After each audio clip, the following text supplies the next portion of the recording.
Hagai 2 ayat 10. Kalau Bapak Ibu sudah temukan ayat dimaksud, mari kita simak baik-baik di Alkitab kita. Saya bacakan bagi kita semua. Demikian bunyi firman Tuhan. Adapun rumah ini, kemegahannya yang kemudian akan melebihi kemegahannya yang semula, firman Tuhan semesta alam. Dan di tempat ini aku akan memberikan damai sejahtera. Demikianlah firman Tuhan semesta alam. Puji Tuhan.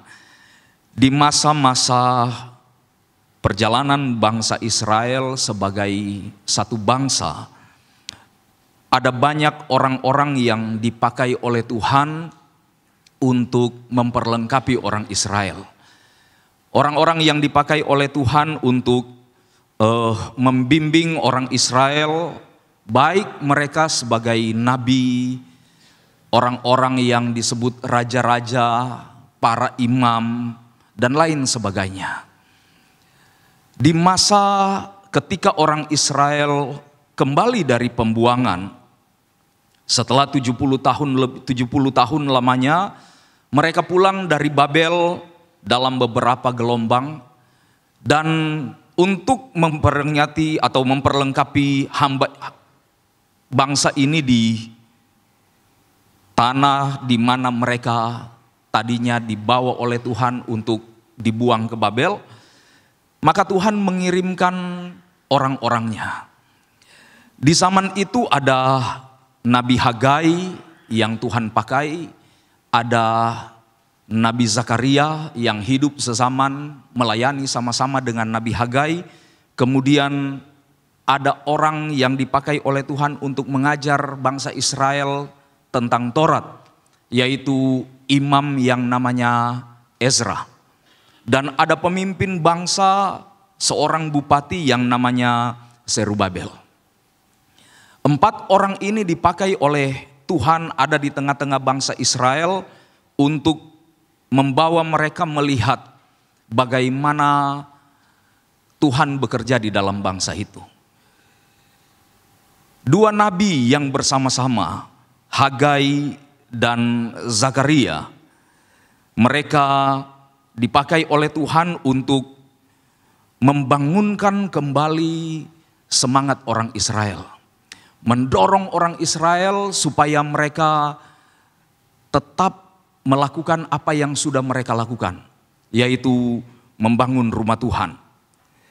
Kalau kita membaca di kitab Hagai pasal 1, kita akan temukan di sana bagaimana pembangunan bait Allah yang tadinya sudah berjalan ketika mereka kembali, itu sempat stuck, sempat terhenti kurang lebih 3 tahun lamanya.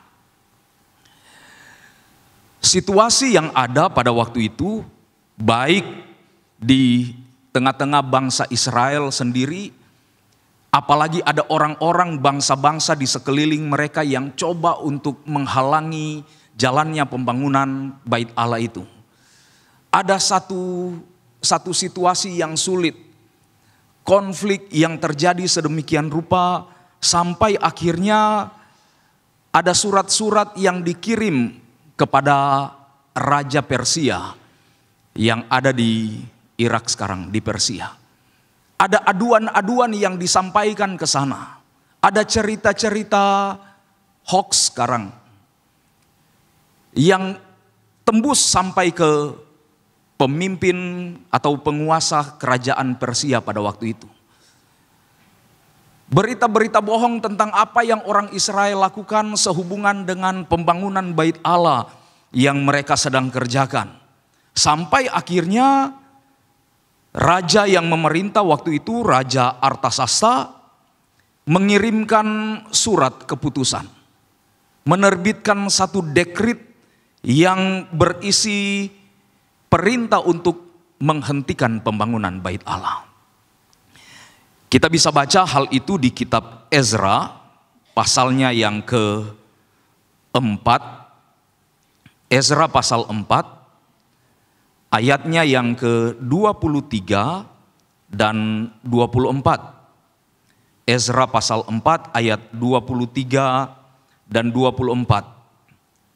Maka setelah salinan surat Raja Artasasta dibacakan kepada Rehum dan Simsai Panitera serta rekan-rekan mereka, berangkatlah mereka dengan segera ke Yerusalem mendapatkan orang-orang Yahudi, dan dengan kekerasan mereka memaksa orang-orang itu menghentikan pekerjaan itu. Pada waktu itu terhentilah pekerjaan membangun rumah Allah yang di Yerusalem, dan tetap terhenti sampai tahun yang kedua zaman pemerintahan Darius Raja Persia. Orang-orang Israel tidak bisa membangun bait Allah. Pembangunan yang sedang berjalan otomatis berhenti. Dan rupanya bagi kebanyakan orang Israel pada waktu itu, ini menjadi pembenaran bagi mereka untuk benar-benar tidak membangun bait Allah, menghentikan pembangunan bait Allah. Karena memang situasi yang dihadapi oleh orang Israel pada waktu itu bukan situasi yang mudah. Mereka bangsa yang baru pulang dari tawanan di Babel. Di Babel mereka adalah orang buangan. Mereka bukan pergi ke Babel untuk buka bisnis baru di sana, untuk jadi pengusaha, untuk cari kekayaan di sana, bukan. Sehingga waktu mereka diizinkan pulang, mereka pulang boleh dikatakan dalam keadaan yang pas-pasan.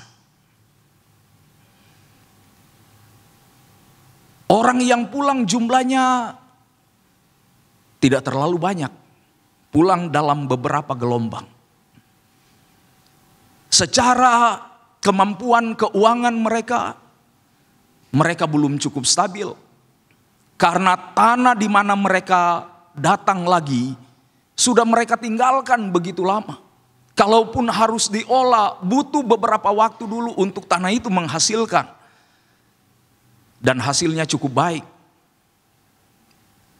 Jadi di tengah keadaan ekonomi yang sulit, kondisi keuangan yang serba terbatas, di tengah konflik yang terjadi di sekeliling mereka, adanya surat moratorium, penghentian pembangunan bait Allah, itu seolah-olah jadi sesuatu yang memberikan mereka kelegaan. Akhirnya kita bisa pakai uang kita untuk kepentingan kita sendiri. Kita bisa pakai uang kita untuk papani rumah kita dengan baik. Kita bisa pakai uang kita untuk keperluan-keperluan dan kebutuhan kita. Tidak harus diberikan untuk membangun bait Allah. Dan itu yang terjadi bukan di Hagai pasal 1.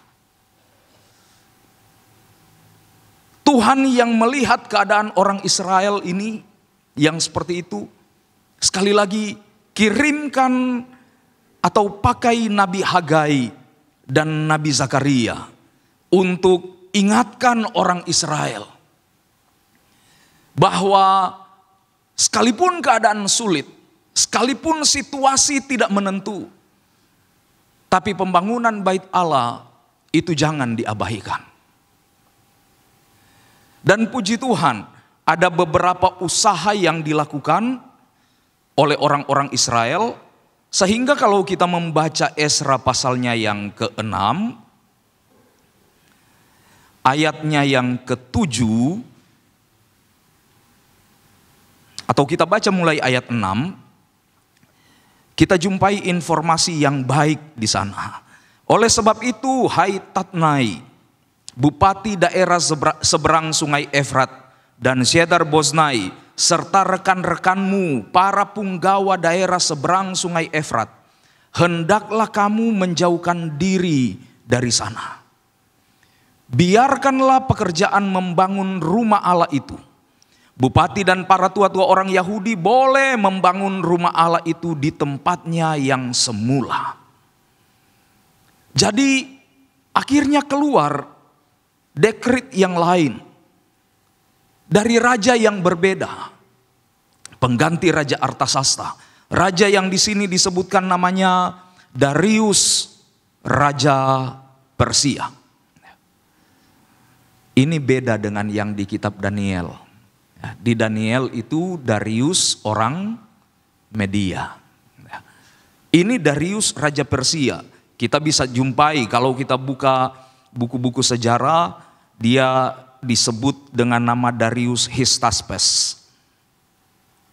Beda dengan Darius yang di kitab Daniel, kalau saya tidak salah namanya Darius Notun.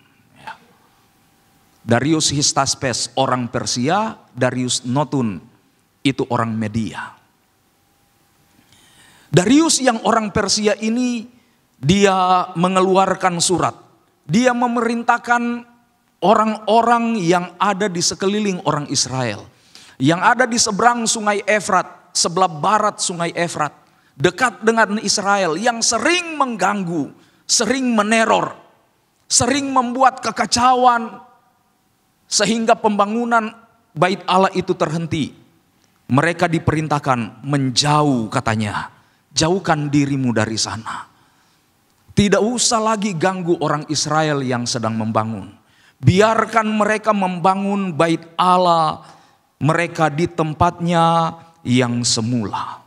Di ayat 15 Ezra pasal 6 dikatakan di sana, maka selesailah rumah itu pada hari yang ketiga bulan Adar, yakni pada tahun yang ke-6 zaman pemerintahan Raja Darius.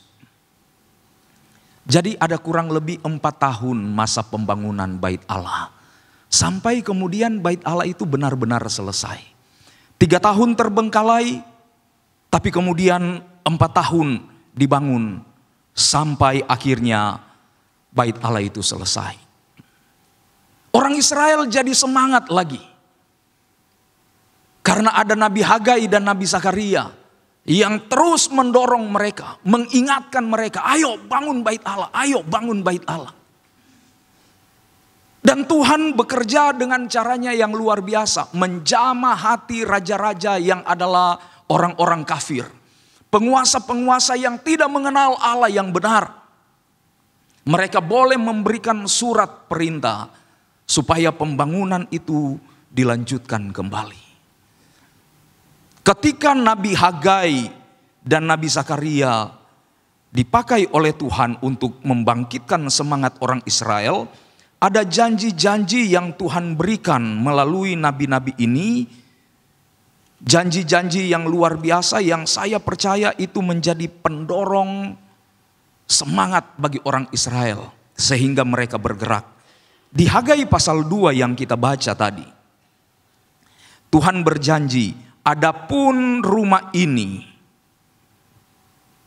kemegahannya yang kemudian akan melebihi kemegahannya yang semula. Firman Tuhan semesta alam, dan di tempat ini aku akan memberi damai sejahtera. Demikianlah firman Tuhan semesta alam. Ada 2 janji yang Tuhan beri di ayat ini sehubungan dengan keberadaan bait Allah.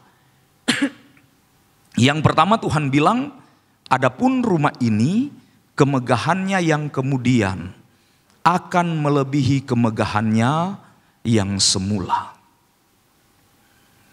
Janji tentang kemegahan bait Allah. Lalu yang kedua, dan di tempat ini aku akan memberikan damai sejahtera. Di bait Allah. Ini janji Tuhan. Dan janji ini bagi orang-orang yang sempat hidup di tanah Yehuda. Di masa muda mereka diangkut sebagai tawanan. Tapi mereka masih tetap hidup dalam penawanan itu. Dan Tuhan berikan mereka kesempatan di usia tua mereka boleh kembali lagi ke tanah Kanaan. Ke Yerusalem. Ketika Allah berkata melalui Nabi Hagai, kemegahan rumah ini, nostalgia mereka, ingatan mereka tentang kemegahan bait Allah yang lalu,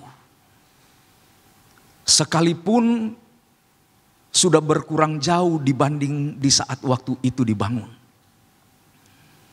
Karena bangsa-bangsa atau raja-raja Israel yang akhir-akhir mereka ambil perkakas-perkakas, peralatan-peralatan, perlengkapan emas. Mereka bongkar congkel emas yang ada di bait Allah untuk dipersembahkan sebagai bagian dari upeti, tanda takluknya mereka kepada raja-raja yang menyerang mereka. Tapi dalam ingatan orang-orang tua itu, jelas mereka tahu seperti apa bait Allah di zaman dulu. Ketika Tuhan bilang, bait Allah yang ini, kemegahannya kemudian akan melebihi kemegahan yang semula. Wah, mereka jadi semangat sekali. Kita akan lihat lagi bait Allah yang megah. Kita akan lihat lagi bait Allah yang luar biasa. Bait Allah yang menjadi pusat perhatian dunia. Sehingga bangsa-bangsa yang dulu ada di sekeliling kita datang berlomba-lomba untuk taklukan bangsa kita. Hanya untuk jara emas yang ada di bait Allah itu.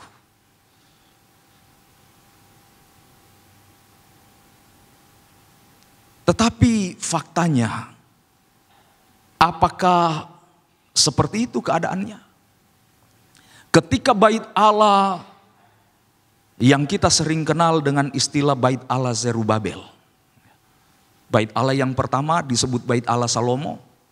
Yang kedua ini disebut bait Allah Zerubabel. Karena dibangun di bawah pimpinan Bupati Zerubabel bin Zeltiel. Apakah bait Allah itu benar-benar kemegahannya jauh melebihi bait Allah yang sebelumnya?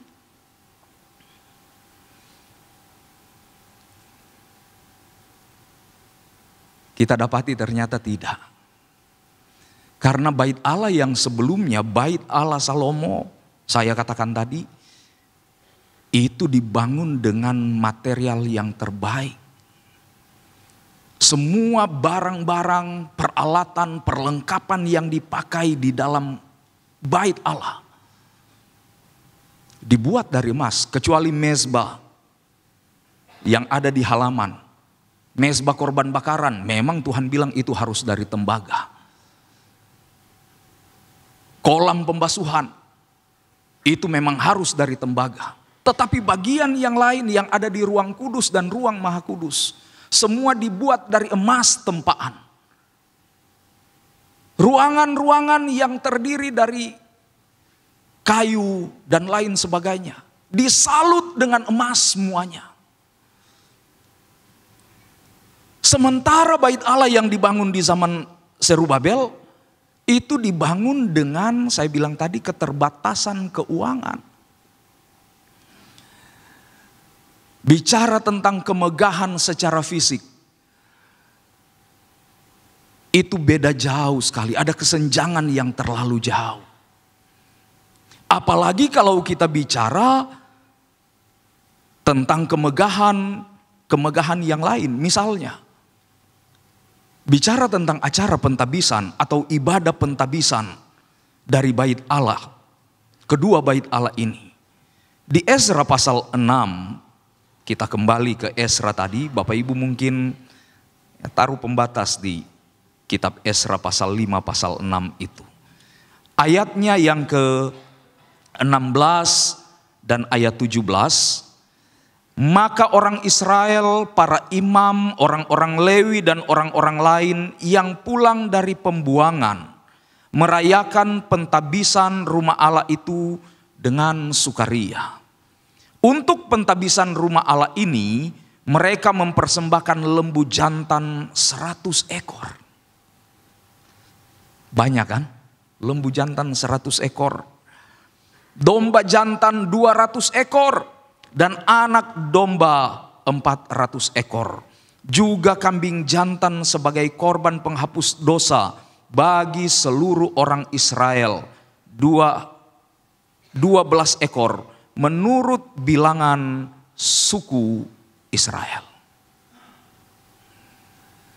Banyak binatang yang dipersembahkan. 100 ekor lembu, sapi. Belum lagi kambing. Anak domba 400 ekor. Domba jantan 200 ekor.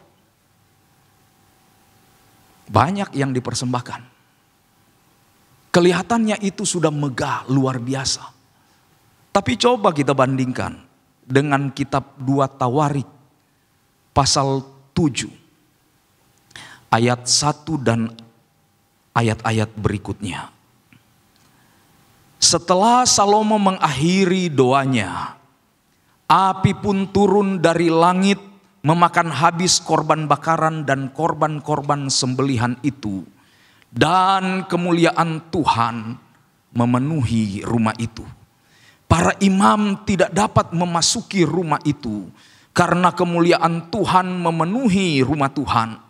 Ketika segenap orang Israel melihat api itu turun dan kemuliaan Tuhan meliputi rumah itu, berlututlah mereka di atas lantai dengan muka mereka sampai ke tanah, lalu sujud menyembah dan menyanyikan syukur bagi Tuhan, sebab Ia baik, bahwasanya untuk selama-lamanya kasih setianya. Ayat 4. Lalu raja bersama-sama seluruh bangsa mempersembahkan korban sembelihan di hadapan Tuhan.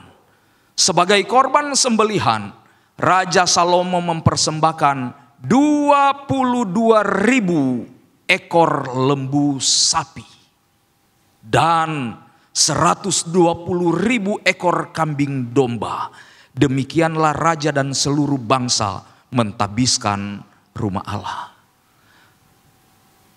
Bait Allah Zerubabel ditabiskan dengan korban persembahan 100 ekor lembu sapi. Bait Allah Salomo ditabiskan dengan mempersembahkan 22.000 ekor lembu sapi. Apakah ini imbang?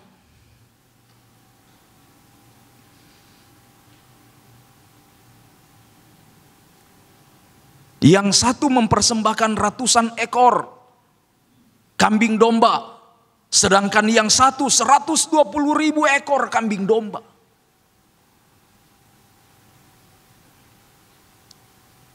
Yang satu dicatat bahwa ketika ditabiskan, api turun dari langit, memakan habis semua korban sembelihan yang sudah disiapkan.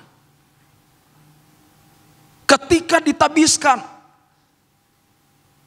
kemuliaan Tuhan turun atas rumah itu, memenuhi rumah itu, sehingga imam-imam tidak dapat lagi berdiri untuk melayani Tuhan, menjalankan ibadah. Mereka jatuh berlutut, bahkan muka mereka sampai ke tanah.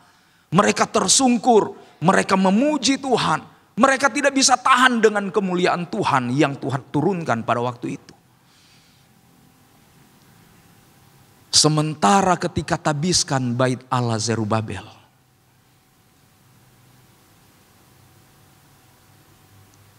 kita tidak temukan informasi-informasi yang sebanding dengan itu.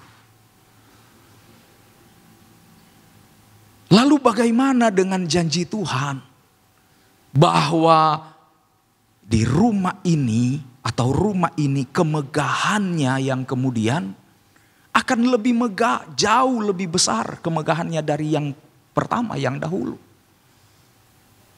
Faktanya tidak seperti itu.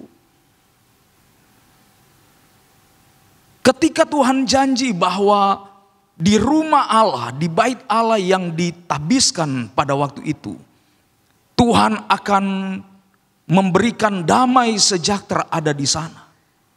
Sekali lagi coba kita selidiki, apakah begitu faktanya? Bahwa ada damai sejahtera yang Tuhan kerjakan, Tuhan berikan, khususnya di bait Allah Zerubabel itu. Setelah ditabiskan di zaman Hagai, zaman Zakaria, Hanya beberapa waktu kemudian, Tuhan bicara kepada orang Israel melalui Nabi Maleaki. Nabi terakhir yang melayani Tuhan, jadi alat Tuhan untuk sampaikan firman Tuhan bagi orang Israel. Apa yang kita temukan informasi di dalam kitab Maleaki? Coba kita baca Maleaki pasal 1.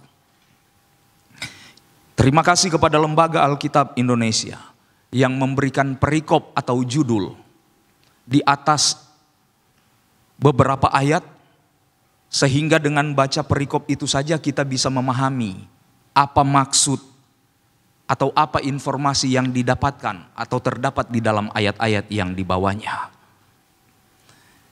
Mulai ayat 6 Maleaki pasal 1, kita baca judulnya di sana pencemaran korban-korban.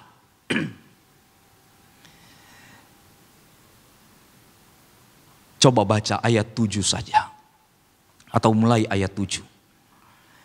Kamu membawa roti cemar ke atas mezbahku. Tetapi berkata, dengan cara bagaimanakah kami mencemarkannya? Dengan cara menyangka meja Tuhan boleh dihinakan. Apabila kamu membawa seekor binatang buta untuk dipersembahkan, tidakkah itu jahat? Apabila kamu membawa binatang yang timpang dan sakit, tidakkah itu jahat? Cobalah menyampaikannya kepada bupatimu. Apakah ia berkenan kepadamu, apalagi menyambut engkau dengan baik? Firman Tuhan semesta alam.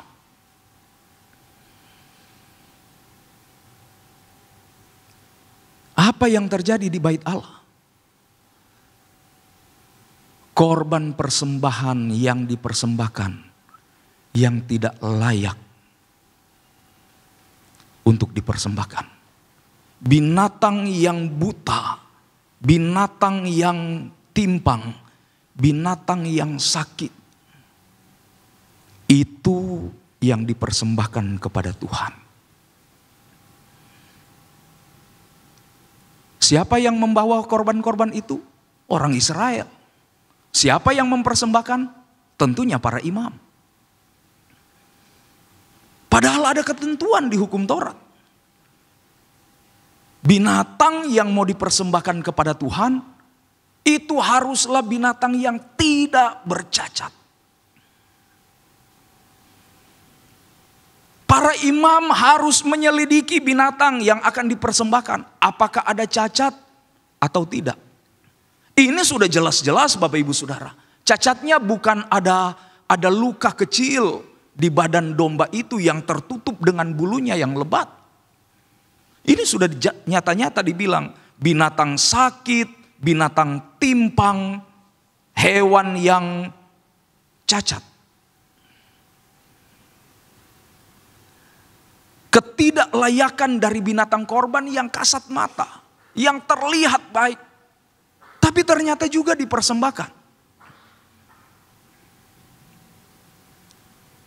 Saya mau tanya ke Bapak Ibu Saudara-saudara, kira-kira untuk membuat sesuatu yang tidak boleh menjadi boleh tanpa mengubah undang-undangnya,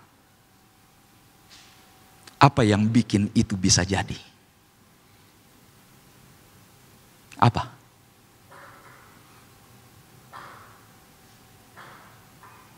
Sesuatu yang tidak boleh jadi boleh tanpa harus mengubah undang-undangnya. Apa itu yang bisa buat seperti itu?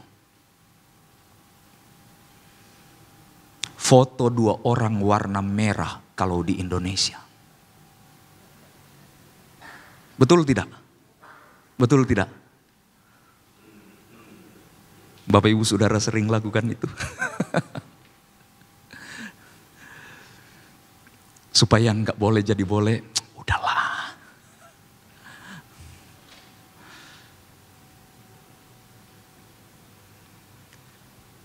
binatang cacat, binatang sakit, binatang timpang, nggak boleh dipersembahkan. Tapi orang Israel berani bawa, dan itu dipersembahkan oleh imam. Wani piro.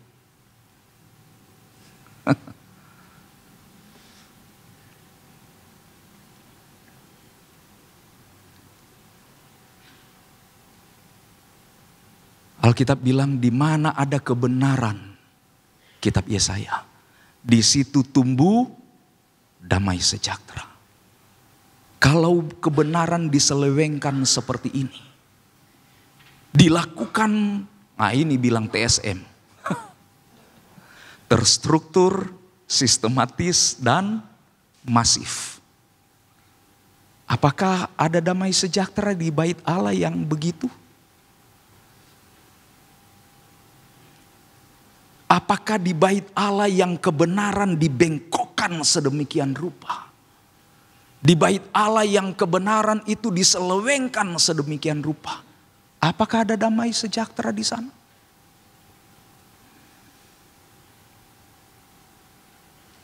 Saya yakin tidak ada. Dan bukan hanya itu. Di Maleakhi pasal 2, perikopnya jelas di sana. Murka Tuhan terhadap para imam.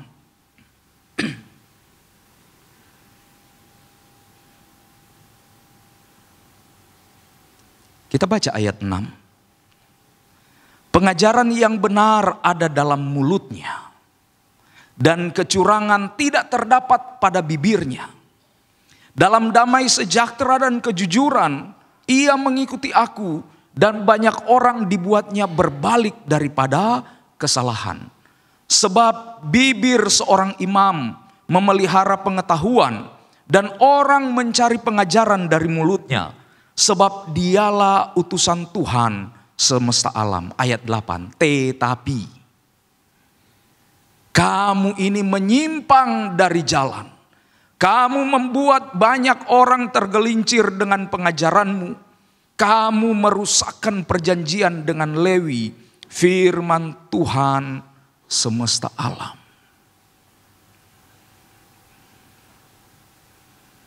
Imam-imam berkompromi, mengiyakan apa yang salah boleh jadi benar.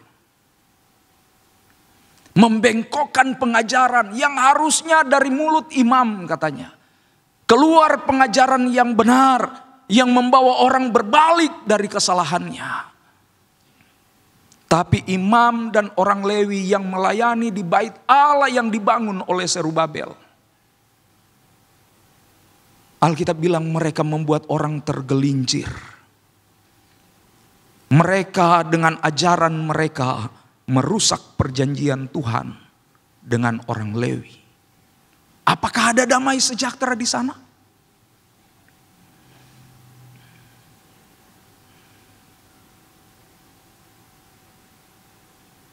Bapak Ibu Saudara, dari tempat ini saya memohon, tetaplah doakan kami hamba-hamba Tuhan.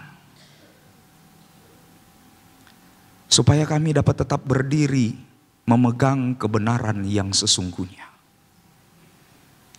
Supaya kami berdiri mengajarkan pengajaran yang sesungguhnya. Supaya kami tidak berkompromi dengan hal-hal yang salah dan yang menyesatkan. Hanya gara-gara foto 2 orang warna merah.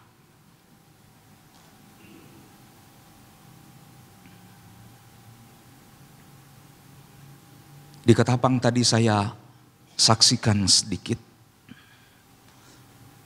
Di tempat kami melayani. Ada orang-orang yang datang. Pak Pendeta tolong kami. Kami tahu gereja itu kan mengajarkan kasih. Bapak sebagai pendeta juga harus menunjukkan kasih Tuhan. Oh iya. Lalu apa yang dapat saya tolong? Apakah boleh Bapak kasih kami surat nikah?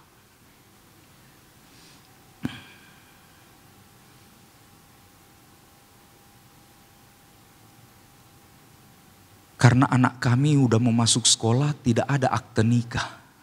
Tidak ada akte kelahiran. Kenapa tidak ada akte kelahiran? Karena kami belum punya surat nikah. Kenapa tidak punya surat nikah? Ya karena saya merantau dari kampung, sudah lama gak pulang.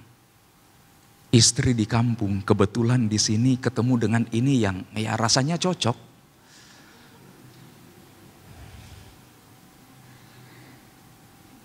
Lalu dia gimana?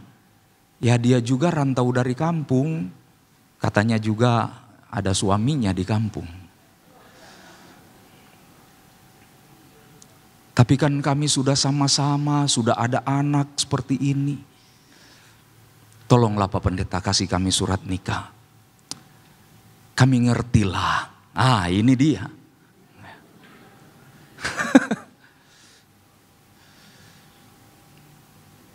Gampanglah itu Pak Pendeta. Gampang katanya. Kalau Pak Pendeta kasih kami surat nikah, kami janji kami juga akan berjemaat di tempat ini. Saya bilang begini. Pertama, surat nikah gereja kami ini yang saya gembalakan. Surat nikah yang dikeluarkan oleh gereja kami yang ada tanda tangan saya dan ada cap gereja di situ. Itu diberikan kepada jemaat. Karena itu adalah hak jemaat, bagian dari pelayanan gereja. Dan itu gratis.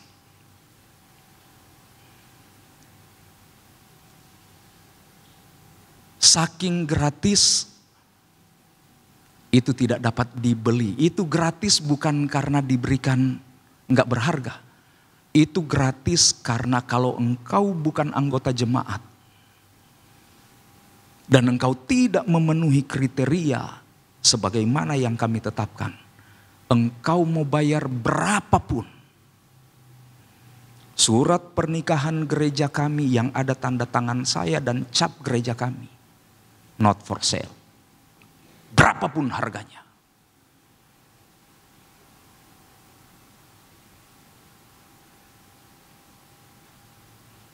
Oh tapi gereja yang sana bisa. Ya pergi ke gereja sana, saya bilang. Jangan ke sini. Bapak Ibu Saudara, kalau saya mau kompromi dengan hal yang begitu, mungkin tempat ibadah kami sudah penuh hari-hari ini. Karena bukan cuma 1-2 yang datang seperti itu. Tapi saya bilang ke istri, enggak apa-apa pertumbuhan jumlah jemaat tidak signifikan. Mungkin jalannya lambat. Tapi mari kita berusaha pastikan bahwa itu jalan di dalam kebenaran. Bahwa pertumbuhan jemaat itu bertumbuh sesuai dengan apa yang firman Tuhan ajarkan. Bukan hanya karena ingin banyak lalu kita kompromi dengan hal-hal yang salah. Kita belokkan kebenaran. Sesuatu yang tidak bisa kita bilang bisa. Hanya karena ada iming-iming. Nanti kita kasih sekian. Nanti kami datang berjemaat di tempat ini. Makanya saya bilang doakan kami. Hamba-hamba Tuhan yang melayani. Supaya kami dapat tetap berdiri atas dasar kebenaran firman Tuhan. Bapak Ibu Saudara mau bantu kami, terus doakan kami. Bukan cuma kami dalam artian saya. Semua hamba-hamba Tuhan. Supaya pengajaran yang benar tetap ada. Supaya orang-orang yang tadinya hidup dalam kesalahan boleh dibawa untuk berbalik. Bukan malah membuat orang tergelincir. Karena kompromi-kompromi dengan hal yang tidak benar. imam-imam, pelayan-pelayan di bait Allah Zerubabel waktu itu lakukan hal yang sama. Membelokkan pengajaran. Dan kita bisa lihat, kalau Bapak Ibu buka sejarah, karena memang gak ada di Alkitab. Ya, orang bilang setelah Nabi Maleaki ada 400 tahun zaman kegelapan. Di zaman kegelapan itu, di bait Allah Yerusalem, ada konflik yang tidak pernah berhenti. Ada imam yang dibunuh di depan mezbah hanya karena rebutan jabatan imam. Ada orang-orang yang jadi imam besar walaupun bukan dari keturunan Harun seperti yang Alkitab ajarkan. Kenapa? Karena mereka dekat dengan penguasa. Sekalipun mereka tidak layak, penguasa tetapkan dia jadi imam besar. Ada hal-hal yang jahat yang dilakukan di bait Allah. Dan kita bisa lihat Injil Yohanes menulis di masa awal pelayanan Yesus. Dia masuk ke bait Allah, dia jungkir balikan meja-meja penukar uang, pedagang burung merpati. Dia ambil tali, dia cambuk orang-orang yang berjualan di bait Allah. Di halaman yang disebut halaman untuk orang-orang non-Yahudi. Kenapa orang bisa jualan di situ?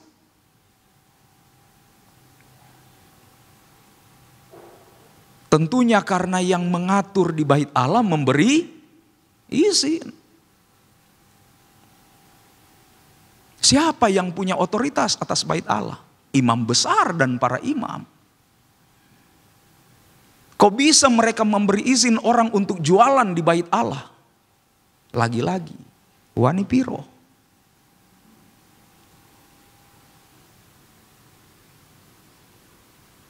Dan bahkan menjelang akhir pelayanan Yesus ketika dia masuk Yerusalem, dia lakukan hal yang sama. Seolah-olah apa yang Yesus lakukan di awal pelayanannya tidak berdampak. Orang tetap berjualan, imam besar tetap cari keuntungan. Sampai akhirnya Tuhan sendiri yang ambil keputusan. Kirim Nebukadnezar dari Babel, bongkar sampai fondasinya.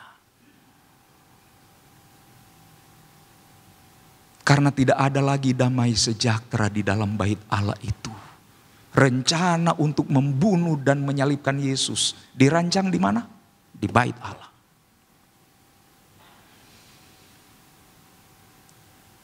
Lalu bagaimana dengan janji Tuhan melalui Nabi Hagai? Di rumah ini kita sudah lihat fakta tadi. Kemegahannya akan melebihi kemegahan yang sebelumnya. Tapi ternyata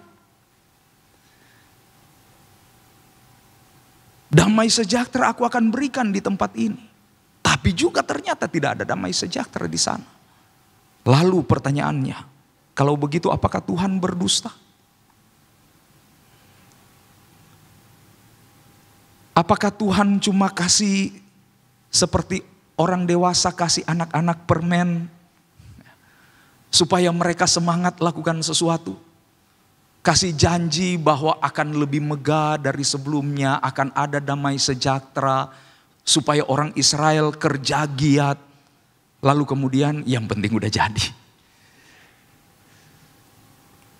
Saya yakin Tuhan kita bukan Tuhan yang seperti itu, amin.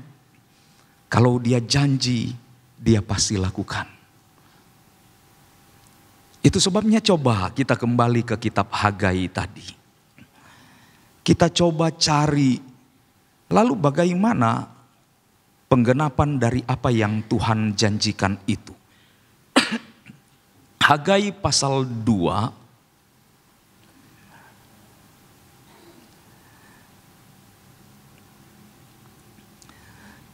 Saya ingin mengajak kita membaca, mungkin ada yang bawa handphone dan di handphonenya ada Alkitab.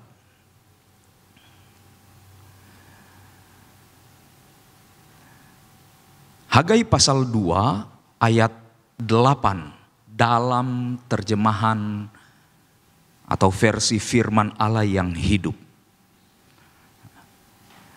Hagai 2 ayat 8 dikatakan begini, kemegahan rumah ini, terjemahan baru bilang yang kemudian. Versi firman Allah yang hidup katakan begini, kemegahan rumah ini pada masa depan akan melebihi kebesaran yang pertama. Karena aku memiliki banyak emas dan perak untuk melakukannya. Dan di sini aku akan memberikan damai sejahtera. Demikianlah firman Tuhan. Satu kalimat yang ditulis di sana. Kemegahan rumah ini pada masa depan. Rupanya kemegahan yang Tuhan maksudkan mengenai bait Allah yang dibangun di zaman Zerubabel, Tuhan tidak bilang kemegahan bait Allah ini atau kemegahan rumah ini di masa kini. Tuhan bilang kemudian di masa depan. Tuhan rupanya tidak berbicara kemegahan rumah Allah dalam konteks waktu dekat. Tapi konteks waktu panjang yang tidak terhingga di masa depan akan melebihi kemegahan yang pertama.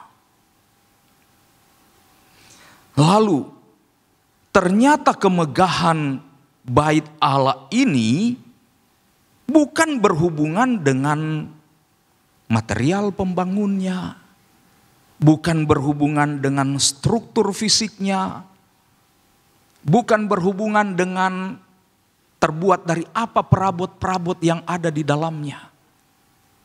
Sekalipun memang di ayat itu, di ayat 8 disebutkan tentang punyakulah emas, punyakulah perak. Saya bilang ayat ini seringkali mungkin Bapak Ibu Saudara dengar atau bahkan doakan,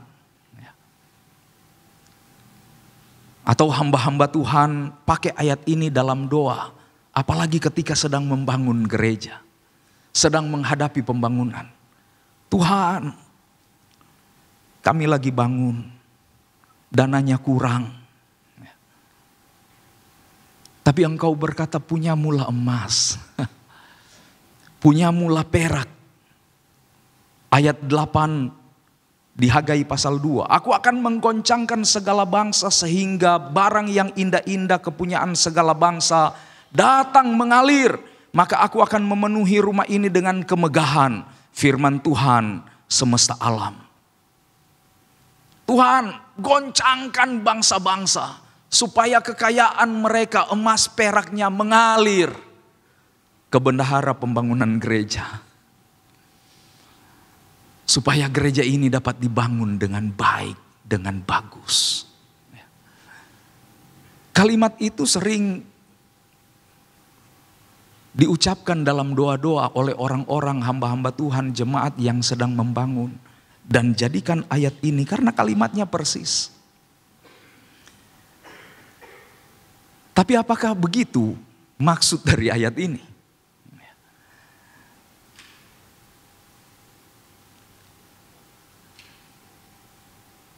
Coba kita baca ayat 8 itu.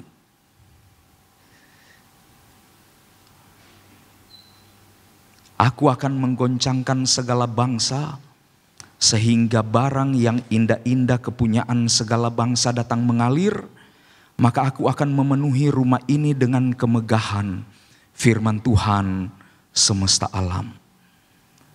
Hagai pasal 2 ayat 7 tadi. Coba kita kembali ke versi firman Allah yang hidup. Ayat itu berbunyi begini. Aku akan menggoncangkan semua bangsa. Dan Dia yang berharga bagi segala bangsa akan datang ke rumah ini, dan aku akan memenuhi tempat ini dengan kemuliaanku. Demikianlah firman Tuhan semesta alam. Ternyata kemuliaan atau kemegahan bait Allah itu kaitannya bukan dengan dibangun pakai apa, strukturnya bagaimana. Ternyata kemegahan bait Allah itu hubungannya adalah dengan kemuliaan Tuhan yang memenuhi tempat itu.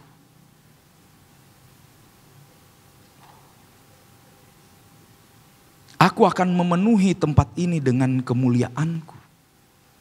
Dan kemuliaan Tuhan yang memenuhi rumah Allah itu terjadi karena kalimat-kalimat yang ada di atasnya. Aku akan mengguncangkan semua bangsa, dan Dia yang berharga bagi segala bangsa akan datang ke rumah ini.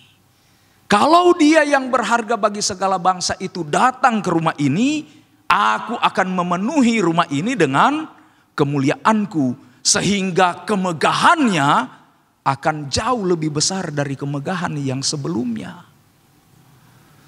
Kemegahan bait Allah berhubungan dengan kemuliaan Tuhan. Kemuliaan Tuhan itu ada karena Dia yang berharga bagi segala bangsa datang ke rumah itu.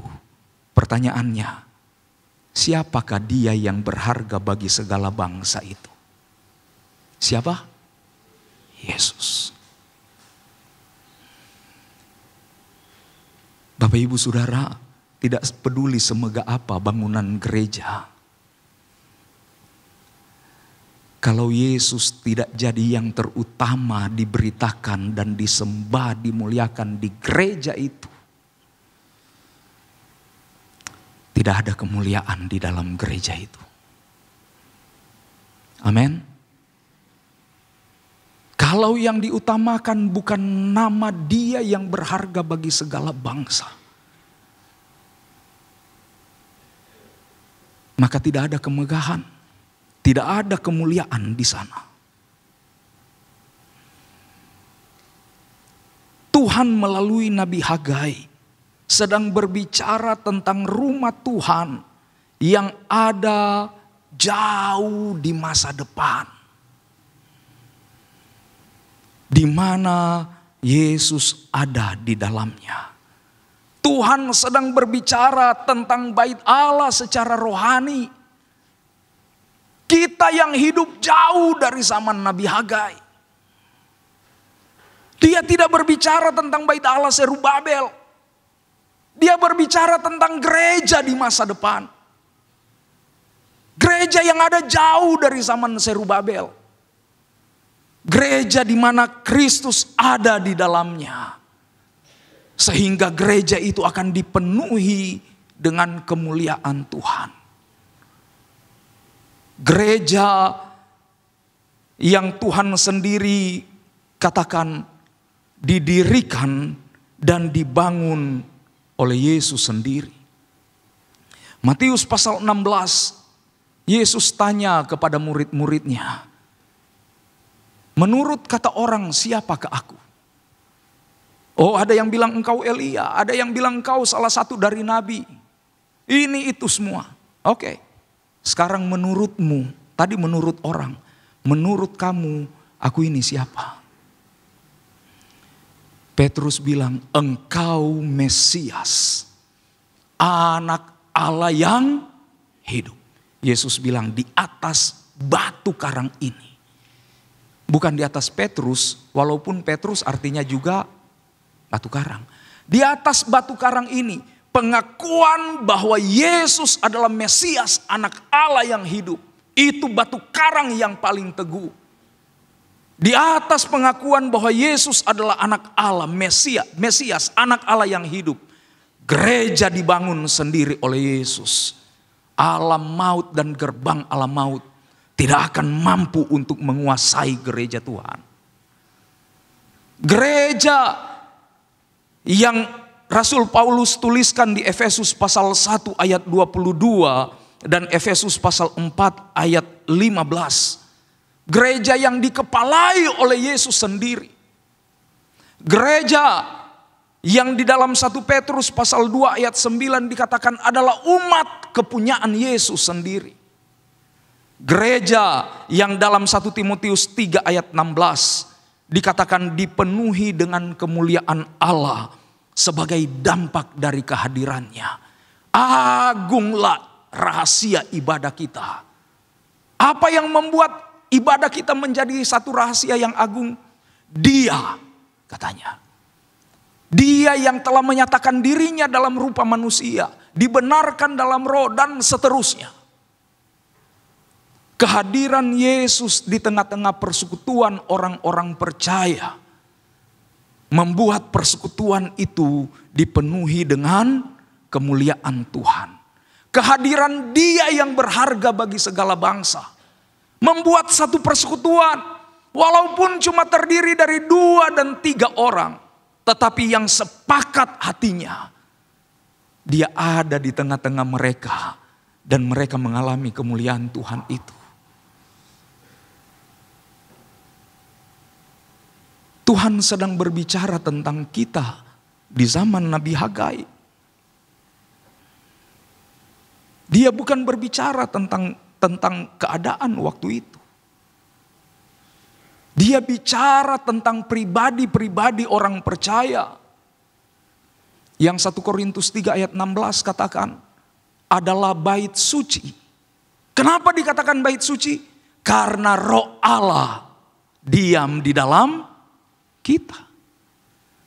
Karena pribadi yang berharga bagi segala bangsa melalui Rohnya yang kudus itu ada di dalam kita. Dan ini kerinduan Tuhan. Sejak Nabi Hagai Tuhan sudah kasih informasi ini.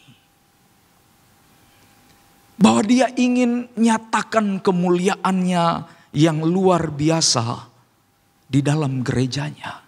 Dia ingin gerejanya mengalami kemuliaannya yang luar biasa itu. Rasul Paulus berdoa seperti ini. Dia catat itu di dalam surat Efesus pasal 1. Ayatnya yang ke-16 sampai ayat 19. Efesus 1 mulai ayat 16 bagian B. Dan aku selalu mengingat kamu dalam doaku dan meminta kepada Allah Tuhan kita Yesus Kristus, yaitu Bapa yang mulia itu, supaya Ia memberikan kepadamu roh hikmat dan wahyu. Untuk apa? Mengenal Dia dengan benar. Kalau kita mengenal Tuhan dengan benar, ayat 18, dan supaya Ia menjadikan mata hatimu terang. Apa manfaat mata hati kita jadi terang? Agar kamu mengerti pengharapan apakah yang terkandung dalam panggilannya. 2.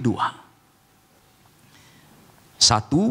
Betapa kayanya kemuliaan bagian yang ditentukannya bagi orang-orang kudus. Dan betapa hebat kuasanya bagi kita yang percaya sesuai dengan kekuatan kuasanya. Rasul Paulus dalam ilhaman Roh Kudus berkata, kita dipanggil dari gelap datang kepada terang. Jadi orang-orang percaya. Jadi milik kepunyaan Kristus. Bukan hanya supaya nanti kalau kita mati kita ada di sorga bersama dengan Tuhan. Menikmati kemuliaan yang kekal. Bukan cuma itu. Tetapi juga kita dipanggil supaya di masa ketika kita masih hidup di dunia ini, kita bisa mengalami betapa kayanya kemuliaan Tuhan. Amin. Tuhan mau kita dalam hidup kita di dunia ini yang sekarang, sebagai anak-anak Tuhan, sebagai orang percaya mengalami kemuliaan Tuhan yang begitu kaya. Kita mengalami kuasa Tuhan yang begitu hebat sesuai dengan kekuatan kuasanya. Ini pengharapan yang terkandung dalam panggilan Tuhan bagi kita orang percaya. Yang jadi persoalan sekarang, apakah kita sadar hal ini? Apakah kita mengerti bahwa ini adalah bagian yang Tuhan tentukan bagi kita? Ini sesuatu yang Tuhan sudah berikan bagi kita. Hak kita untuk nikmati pemberian Tuhan itu. Karena ternyata kalau kita baca ayat-ayat ini, ada orang yang tidak mengerti. Mereka menyebut diri mereka orang percaya, menyebut diri mereka anak Tuhan, orang Kristen. Tapi jangankan mengalami kekayaan kemuliaan Tuhan. Jangankan mengalami kehebatan kuasa Tuhan. Tidak usah dulu bicara mengalami. Memahami saja tidak. Mengapa? Mata hati mereka gelap. Mata hati mereka tidak terang. Mari Bapak Ibu Saudara, biarlah jadi doa kita kepada Tuhan. Supaya Tuhan membuat mata hati kita jadi terang. Amin. Kita mengerti berkat luar biasa yang Tuhan sediakan bagi kita orang-orang percaya. Supaya kita juga dapat bergerak untuk meraih apa yang Tuhan janjikan bagi kita. Bagian yang Tuhan tentukan bagi kita. Tuhan mau kita mengalami kemuliaannya. Kemuliaan yang kata surat 2 Korintus pasal 3 ayat 18. Kemuliaan yang makin bertambah tiap hari. Karena Tuhan adalah roh. Dia membawa kita dalam kemuliaannya yang semakin besar. Itu kerinduan Tuhan bagi kita. Itu bagian yang Tuhan berikan untuk kita nikmati. Menikmati kemuliaan Tuhan hari ini yang jauh lebih besar dari kemarin. Menikmati kemuliaan Tuhan yang Dia sediakan hari besok yang jauh lebih besar dari hari ini. Sehingga kita terus bertambah dalam kemuliaan Tuhan. Bertambah dalam kemuliaan Tuhan, bertambah dalam kemuliaan Tuhan. Kita diubahkan oleh Tuhan dalam kemuliaannya. Semakin hari makin berubah, semakin hari semakin serupa dengan Kristus. Semakin hari semakin menjadi sama seperti Kristus. Sampai kemuliaan Tuhan yang sepenuh-penuhnya itu kita alami dalam hidup kita. Kita benar-benar diubahkan sama seperti Kristus. Ini yang Tuhan tentukan bagi kita. Bukan sekedar jadi orang percaya. Bukan sekedar yang penting sudah diselamatkan.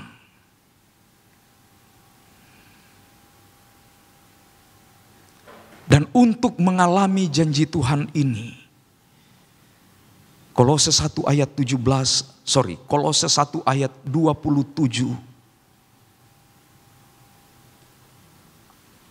Kepada mereka Allah mau memberitahukan betapa kaya dan mulianya rahasia itu di antara bangsa-bangsa lain.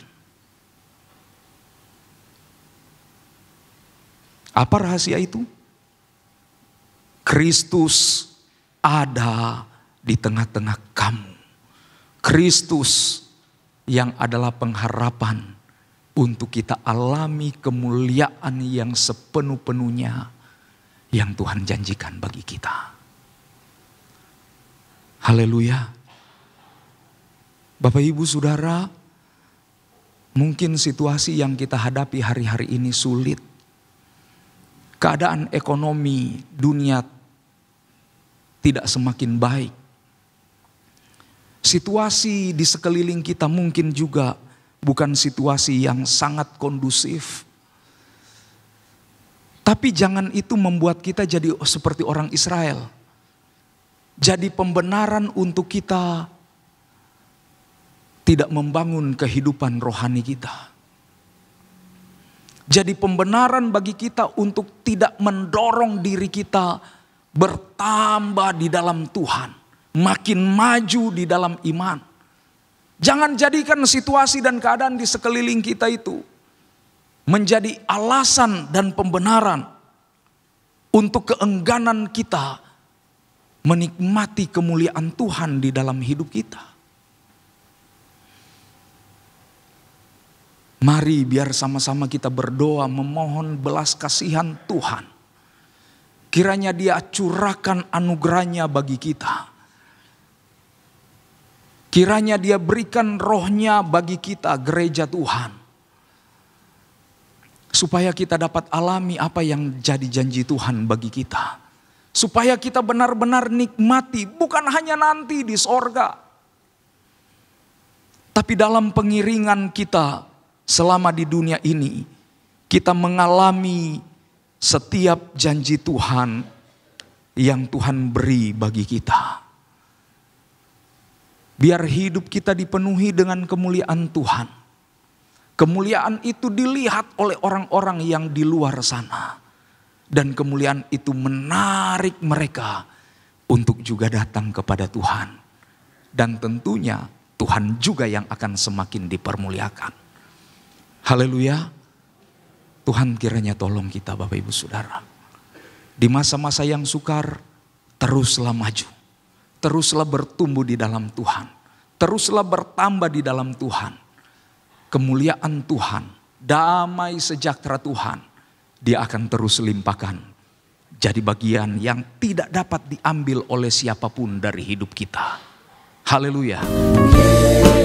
Yesus saja